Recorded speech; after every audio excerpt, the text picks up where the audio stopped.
Hi, Josh. Thank you for taking the time to talk today. Looking at David Avanesyan's career so far, obviously he's had a few losses. I'm curious, looking at those losses, have you studied them, and what have you learned from witnessing those performances?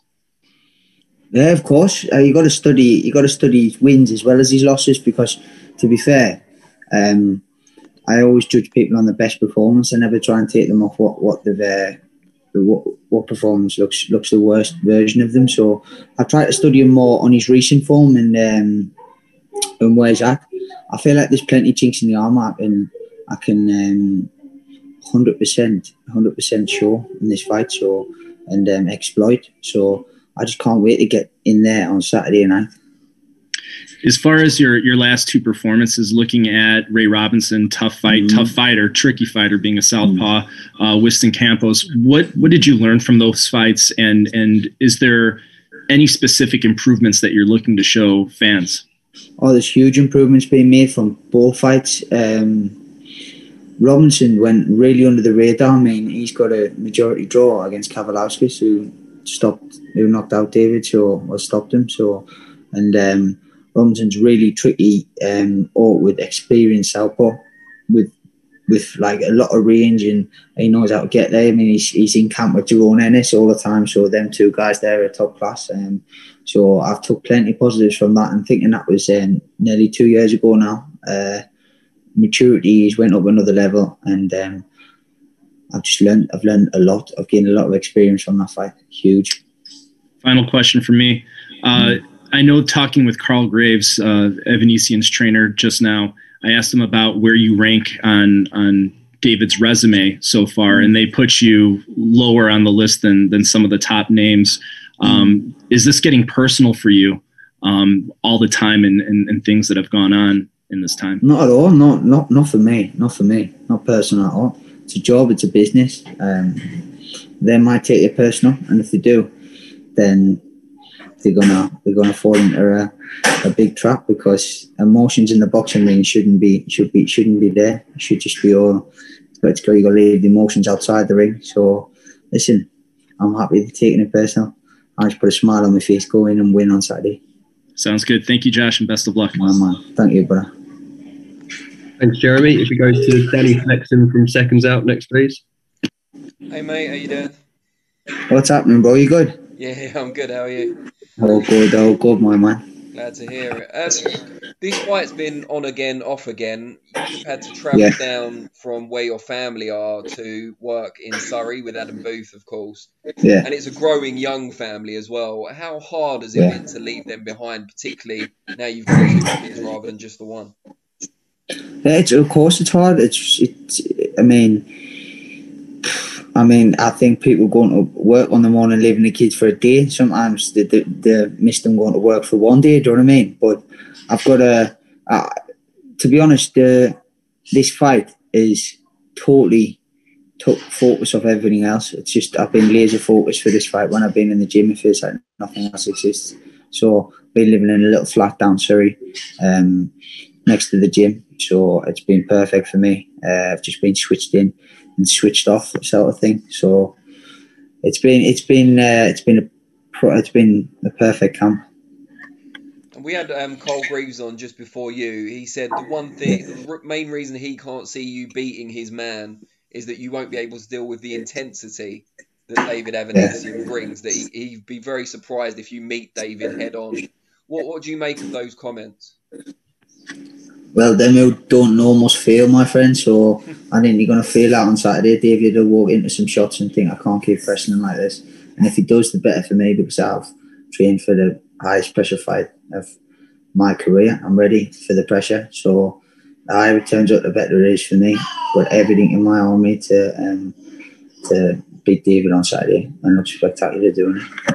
And have you done anything differently in preparation this time round? Because we saw the pictures of you, last week or the week before, looked in phenomenal shape. You always look in good shape. That was another level, it seemed. Yeah. What has changed, if anything? Mindset, maturity, nutrition, everything. I've stepped up another level. Like, I went up another gear, found a different gear to everything.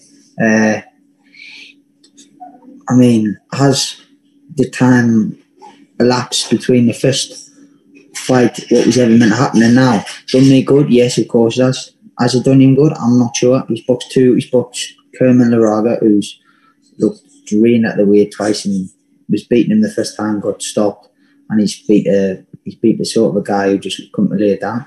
I mean, that's for me, but I'm expecting the hardest fight in my life, so brings that on, man. Great stuff. Well, good luck. Man, thank you, brother. Thanks, Danny. If we go to Declan Taylor from The Independent next, please. Hi, Josh. How are you, mate? Yes, all good, bro. All good. Good. Just picking up on what you were saying there about your setup now down in your flat by the gym. How long have you been sort of in there? Maybe since the pandemic started, nearly a year ago. How long have you been up here or down here, as it were? So I moved into the flat near enough September time. After everything really got moving and everyone got back in the gym, etc. I was traveling to the gym a lot before that, and then moved in from there. So just basically locked in really from then. So it's been laser focused. So I can't say I haven't left any stone unturned. Was it nice before that, spending a bit of time with your boys and your missus and stuff, and not being about it for a bit? Yeah, it felt like you didn't have anything on your mind. Like you didn't have any. Obviously, it was hard because I was probably in the best shape of my life previously going into that fight. We got pulled in March, so in the main pandemic. So it was hard for me. It was sort of like I had a sort of grieve over it in a sense because I'd put all that work in there. Obviously, it went down the pan again, but no fault of my own this time. So this time around, it feels like I've achieved a lot and I've went up another level. I didn't think I would be able to, but from the last camp, because that camp went so perfect. But this time, it's sort of God's blessed this, and I feel like I'm ready to take on this challenge massively. And can you just talk a little bit about what your days and weeks look like in camp? Because obviously it's normally a pretty sort of lonely and obviously one-sided existence, but during a lockdown, it's even more so. What you sort of doing in your time out of the gym? Mate, you just got to keep yourself busy. I managed to invest in a PS5, so I managed to get one of them. Take myself off that, go for some walks, switch off, just basically sort of find more out about yourself. That's what I did. It suited me down to the ground. Feel like you've grown up a lot in this camp in particular? 100%, massively. I think a lot of people.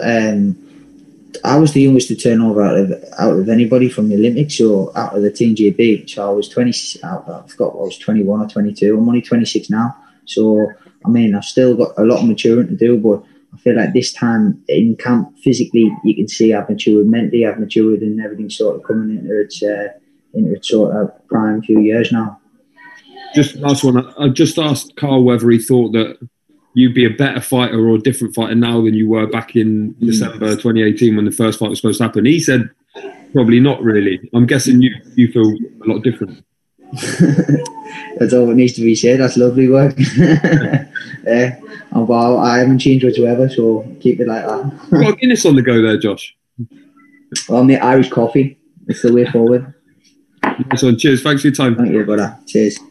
Thanks, Tech. If we go to Matt from Behind the Gloves next, please. Hey, Josh. Thanks for joining us. You all right, mate? It's been a long time coming, this fight. It seems to have been talked about forever. The fact that it's been pushed back so many times, is it difficult to stay disciplined and stay focused while there's that obviously disappointment of it falling through? During the first lockdown, I'd say it was harder because of just, it was so full on. Like, we didn't know when we were coming out, so it was sort of like, what's happened there? Like, we've lost everything, we lost all the momentum. But going into the second half of the year, I just switched my mind on and went, listen, you've got to, the fight's here, the fight's there to be took, you know what I mean? So just get into camp and get yourself ready. So that's what I did, and that's what I have done since.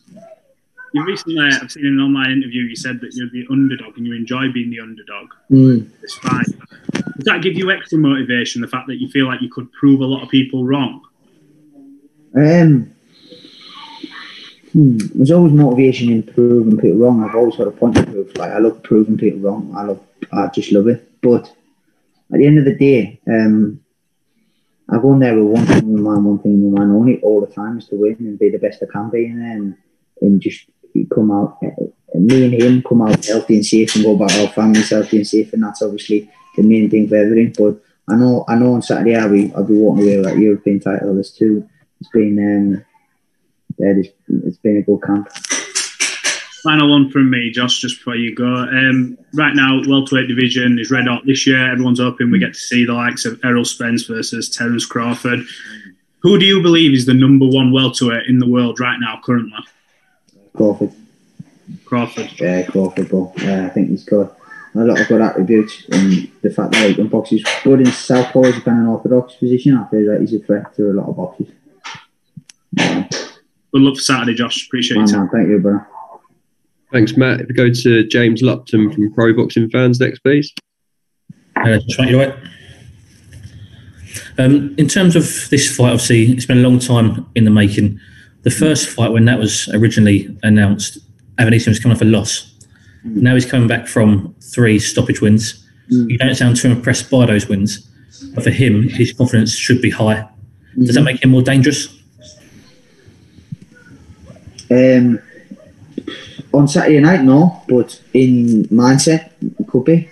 I mean, it could be his downfall as well, thinking that he's going to be able to walk through it, which should not be the case because I'm a lot bigger and I'm a lot stronger than he thinks. I'm a big 147, so when I get in there, I think he'll feel it. So, yeah. With yourself, your name is always linked with Conor Ben, also recently Kell Brook. With these carrots being dangled in front of yourself, does that add more pressure to you going forward? No, not at all, mate. At the end of the day, going throughout history, there's been someone's got to win and someone's got to lose, and if it be it football, tennis, boxing, rugby, whatever it is. So it is what it is. You've just got to get through one fight at a time and win this one. John, man, best of luck. Cheers, mate. Man, thank you. Mate. Thanks, James. Go to Ron Lewis from Boxing Scene next, please. Hi, Josh. Liking the beard, by the way. I take it that's coming off for Saturday, is it? I'm not too sure. I might just leave it. I look a bit more angry with a beard on, so.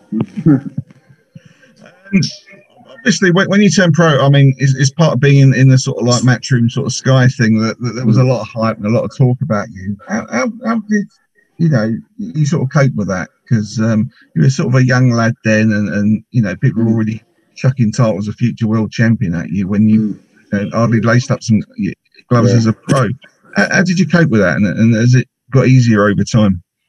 It's got a lot easier over time. At the start, like you said, you're just a kid, and you're thinking, oh my God, look at this, look at that. Who's coming to that? He's coming to this and this. But as you get older, you realise that nothing of that really matters. It matters what you do in the ring. Nothing really matters. No talking, no nothing. Just like it only matters what you do inside that ring. So I don't really take a lot of the compliments to heart. I don't take none of the negatives to heart. I just try and sail through neutral. So a lot of what people say, as you get more experience, you look at it and you see through it. The people who talk more have got more. You sort of cipher through and you find out what they start dropping some shit there now and again. Do you know what I mean? So you can see through it. So the more you talk, the more you just end up throwing yourself under the bus. So I just like to let people talk and let people do their thing, and I'll get through it. Was that something you used to struggle with, though? Obviously, not just as a young pro, but in the amateurs as well. When you burst onto the scene and you were off the team for a bit and that sort of thing. Was people talking about you? Something you took getting used to, say? I don't know, mate. I'm mature. I'm a lot more mature now. I've turned into a man. Like, I've got 2 kids, got a family. You know what's priorities, you know what's not. As a kid, you just, especially going up from something, you just bursting on the scene and everything's mad, and you're just like, whoa, what's this all about? But now I'm settled down. I'm married. I've got future goals. I've got short-term goals. Got long-term goals. So I just need to focus on that and keep myself as happy as I can. This fight, though, will stick you in a pretty, elevated position in the rankings. Do you ever talk about beyond this 2 or 3 fights you might be in with a Crawford or a Spence or something like that? 100%, mate. I've got goals and I'll speak them freely. I feel like I can 100%. I feel like I will beat Avanesyan, and then the next fight after that will be go Will Conor Ben, and then after that I think it'll be a big one at the end of the year. But I will win this fight, and then I will beat the next fight, the next opponent, and follow up with a big fight at the end of the year. That's my belief, anyways. Excellent. Take care, Josh. Speak to you soon. Man, thank you, bro. Thanks, Ron. If we go to Steve from Boxing UK, please. Hi, Josh. It's Steve from Boxing UK. What's happening, mate? Hello, mate. Live from Grindon here. Oh, yeah. Hello, mate. Josh, since the first cancellation, you've had a lot of flack and accusations thrown your way. Have you taken them personally, and will it make Saturday any sweeter if you do the business? Of course, it'll make it sweeter, but I've never taken anything personal through boxing, because when it's all said and done, everyone normally hugs it out and all that anyway. So to be honest with me, it's back and forth, and nothing really matters until we get in there Saturday. Like, of course it builds the fight, and of course you get people interested, but until we trade punches on Saturday, nothing matters. And you've talked about your goals, mate, and on about Conor Benn next. Is one of the goals sooner rather than later to come up here and have a fight at the Stadium of Light? Yeah, that's the next. I think that will be the next fight. If I can fight in the Stadium of Light, that will be. If the crowds are back, I'll get there next. Good man. Best luck on Saturday, Josh. Thank you, mate. Thanks, Steve. If we go to Devinder from the Boxing Voice next, please. Hey, Josh, how's it going? You okay? All good, mate. All good. Good stuff. Just a couple of questions from me. First of all, Conor Benn, your name being linked with him. Clearly, you focused on David Avanesyan on Saturday night. In regards to beating David Avanesyan, first of all, what kind of weaknesses do you see in him that you can exploit? How do you beat him? Well, if I told you that, I'd be telling you everything, wouldn't I? Letting everyone know. I feel as though I'm going to stop David. Everyone's going to be shocked when I say that, but I'm punching harder than ever, so I'm going in there to stop David on Saturday. And just on Conor Benn as well, did you see his performance against Formella, and how much did you rate that performance? Yeah, he did what he needed to do against a tough graded opponent, so well done. Good stuff. Hopefully that fight happens soon. Yeah, man, 100%. It's got you. Good stuff. Thanks a lot, Josh. Cheers, mate. Okay, go to Ames from Boxing News TV next, please. Ames from Boxing News TV. Pleasure to meet you, Josh. How you doing? You all right, mate? All good. Yeah, I'm not too bad. Too bad. Look, you are considered to have like a bright future in the sport, but the time that the fight was first announced, the delay and the fight now finally being on, domestically, your rivals have been in the ring and have taken some of the spotlight from you. Conor Benn sparkled in his last performance. Chris Congo claimed a title in a good fight and is in another good fight with McKinson. Likewise, McKinson is putting himself in the same position to get that shot. Looking at the domestic scene and your rivals there, do you put yourself back on the top of the pack in the eyes of the fans with a win against David and get the spotlight back on yourself? I'll put myself there now anyways, but it doesn't matter if the win will obviously consolidate that. I'll be European champion and I'll be above domestic level, but me personally, I believe I'm at the top of the pile anyways, as it is. You know what I mean? I'm improving all the time. I'm improving all the time. The fights I'm taking are big fights and not like any sort of little steps in right directions. These are big fights. I mean, the Robinson fight, I don't think people really grasped how big that fight was. Like Madison Square Gardens, 10th fight against a pro like that who drew against Kavaliauskas and was on the wrong end of the draw, and see what Kavaliauskas did to Avanesyan and Crawford and performed well. So, I mean, it speaks for itself. I feel like I am there, but if this win, it means then people will start putting us on top again, then they might as well, they've got to put us on top. So I think in the midst of what's happened with the delay, the back and forth with Neil Marsh, Adam Booth and that, like looking at the reaction from some of the fans, there's been some angst towards like your side of the team because of that delay. But I wanted to know if you think like fans might be underappreciating the fact that you're going up against what would be seen as the toughest opponent compared to your domestic rivals' opponents' names today. Do you see that? Do you feel that underappreciation?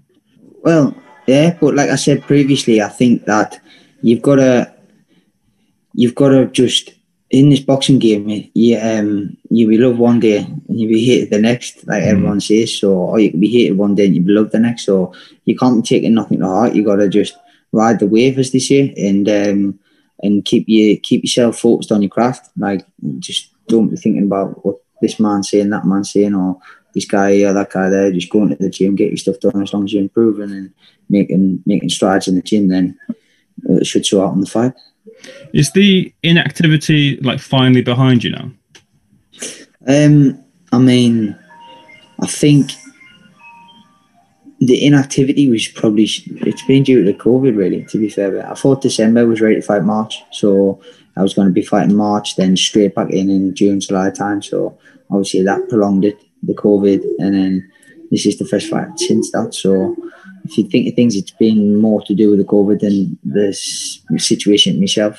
I really wanted to hold out to try and see if there's any crowds coming back, but there hasn't been, so just got to get it on. And look, I appreciate this won't be in your mind, but I would like to ask, what does a loss mean for you? I won't lose. Appreciate it, Josh. All the best of the weekend. Thank you. No worries. Okay, I'll just give it one moment in case we get any final questions for Josh. Just a reminder, any more questions, just drop me a message. Dan, I've actually got one quick one if you can. Yeah, Dec, could we just, we'll finish on you, mate. So Josh, after this one, mate, we'll let you get off, all right? Really appreciate it. Sweet. I just wanted to ask about the obviously boxing in front of nobody. Yeah. How you planning on dealing with that? We saw what happened to Josh Warrington at the weekend. How do you combat that? How do you even go about trying to think about what that's going to be like? We've done a lot to emulate that. So I've done a lot to emulate that. Yeah, done a lot to emulate it because. See, the thing is with a crowd, it can either give you energy or draw you energy. Either one, it can have a negative or positive effect depending on which way the crowd swings in the fight, and if you let that get you. So, I mean, I think personally David's a crowd fighter. I think he likes to go against a big crowd and silence them. And I'm going over to the Ragas place and everything else. I think he loves it. I think he does really love a good crowd there and get that sort of energy behind him as he tries to push forward. But with me, I feel like I'm boxing anywhere, but we have done a lot of emulation in the gym. So how have you emulated that? Well, that's a secret. We can't let that one out. Do you know what I mean? Nah, we've done a lot of prep. So I just can't wait, man. Saturday I can't come quick enough. See, the thing is, with me, fight week's a drag, but then the best part, Friday and Saturday, just flies by. So it's like, what can you do? Do you know what I mean? I want to enjoy the fight night in the build up the fight night, but I cannot really. I've got the fight week to get through. So it's like fight week. I enjoyed I want the fight night to last forever. So I can't wait to get in there Saturday. Need to get in there Saturday. Thanks again. Nice one. My man. Brilliant. Really appreciate your time, Josh. Some great answers there. We'll see you in the bubble later this week, mate. Yes, 100%. Right, I'll catch you up, boys. See you in a bit. Bye bye.